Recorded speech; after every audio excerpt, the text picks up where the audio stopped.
Carlyle A Thayer is an emeritus professor of politics and visiting fellow at the School of Humanities and Social Sciences at the Australian Defence Force Academy. He joins me now live from Canberra. Thank you very much for joining us here on TRT World. Certainly we are witnessing an increase in Ukrainian attacks on Russian-controlled areas, and today the Russians are claiming that they thwarted a major Ukrainian offensive. So perhaps is this the beginning of the highly anticipated Ukrainian counteroffensive? What do you make of it?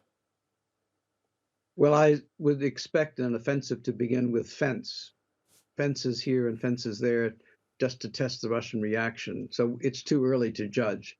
We had last week President Zelensky saying they definitely have to do it. And if this is the beginning of an offensive, and we accept the Moscow Defense Ministry's claims as accurate, that's an example of the kind of losses that Ukraine will incur. But at the moment, I think I would just take it as a limited probe, and we'll see what follows. How do you think Russia is likely to respond to such attacks? Well, it will just continue to step up what it's already doing. More drone attacks on key areas, Kiev, for example. It would try to take out the base areas where these troops were coming from. And that looks like it's from the areas surrounding Bakhmut, which the Russians claim they have. But again, nothing's going to be decided in one attack or 1 week. And it's a Russian ability to marshal its troops, to have them not break, to be able to supply them, and at the same time, on the Ukrainian side, the ability to absorb casualties and replace the awful lot of munitions that will be used once this begins.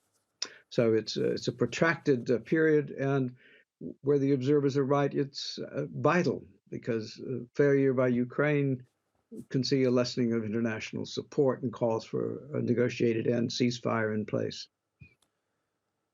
Professor, now it appears that the de facto front line between the Ukrainians and the Russian is around Bakhmut. Now that the Russians are claiming to be in control of the area, do you think they're going to try to move the front line more towards the eastern side of Ukraine? Well, they have Bakhmut, but my information is that the hills surrounding it are still occupied by Ukrainian forces, and Russia has been making some probing moves to try to dislodge them, but they've not been full. They've been half-hearted in a sense. And we have reports of a Russian unit leaving, and then the presence of the Wagner group is up in the air and for debate.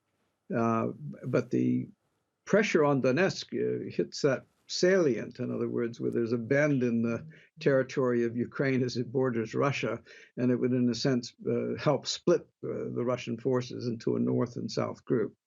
The Russians themselves, yes, would want to extend the line so they can operate from interior lines close to the battlefront, and not extended lines. As is the case where Bakhmut is too far to the west in that sense. Professor Thayer, it's been a pleasure talking to you. Thank you very much for taking out the time to talk to us here on TRT World.